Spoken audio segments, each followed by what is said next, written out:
Love in 6/8 Time by Sarah Dorfman. Historically, Dear John letters are a goodbye, a breakup.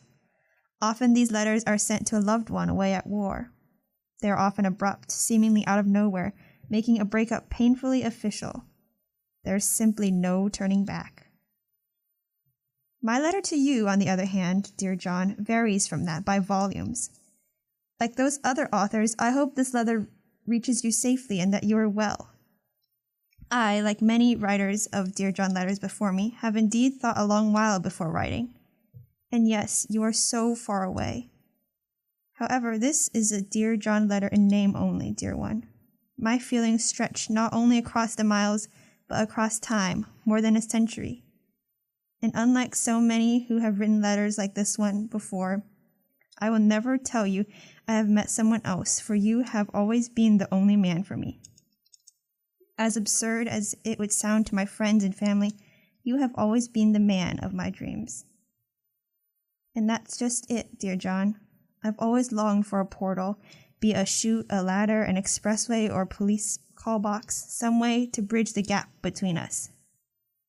Dear John, I think I found it, or rather, that it found me. We've been visiting my grandfather more frequently. Sadly, his dementia has started to erode the good days. There are moments of such clarity, though most hours tick by muddled and clouded like coffee with too much creamer. Do you drink coffee, John? Oh, how I have so many questions for you, my beloved. I imagine our days together and simply cannot wait. However, I digress. Do you believe that the stars align, John? Last week, on a visit to Grandpa's, he started telling me about taking music lessons from Mrs. Pritchard when he was in 6th grade. She had a spinet piano and a baby grand in her living room, and if you played your lesson well enough, you got to play on the baby grand. When you really did well during your lesson, she hit you on the back, but seemed not to be aware of her own strength.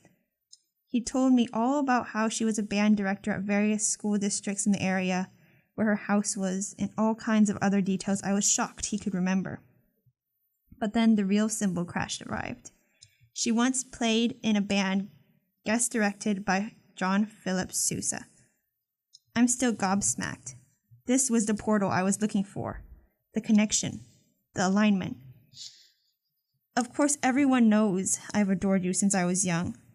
Growing up as a band nerd, performing in more than my share of solo and ensemble competitions, marching in a handful of states, and then heading off to college to become a music director, I have to believe you had some sort of cosmic hand in all that, dear John. And the other day, when yet another band student of mine made a joke about how I'm obsessed with marching band season and Sousa marches, I had to take a long, hard look at the truth. These students jokingly made accusations in the crowded hallways, but this is not a man crush or bromance like they whisper. My feelings have reached a crescendo. My heart beats only in 6/8 time.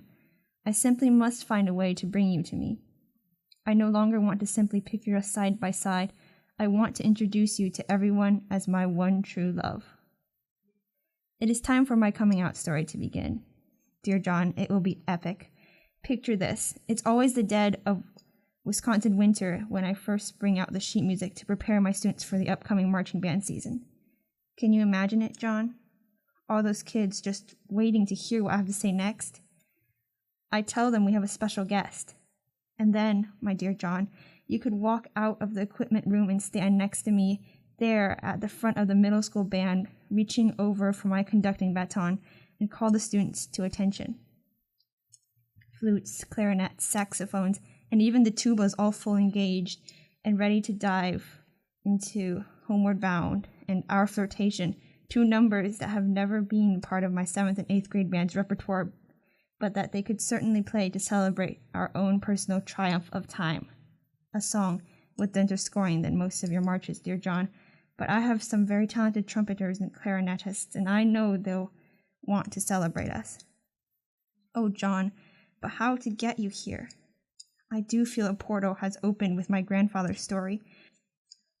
I know you visited Marquette University in 1923 to receive an honorary doctorate, and then you returned in 1924 to celebrate your birthday with quite a shindig. While I've never been a big Back to the Future fan. I certainly don't want to mess anything up and change the course of history.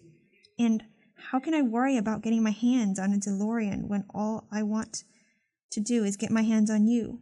Could there be a way for me to show up at that celebratory dinner and whisk Dr. John Philip Sousa off his feet? Dear John, it is said one of your favorite marches is The Bride-Elect, and how I long for that starring role. Our life together would be so magical, my dear.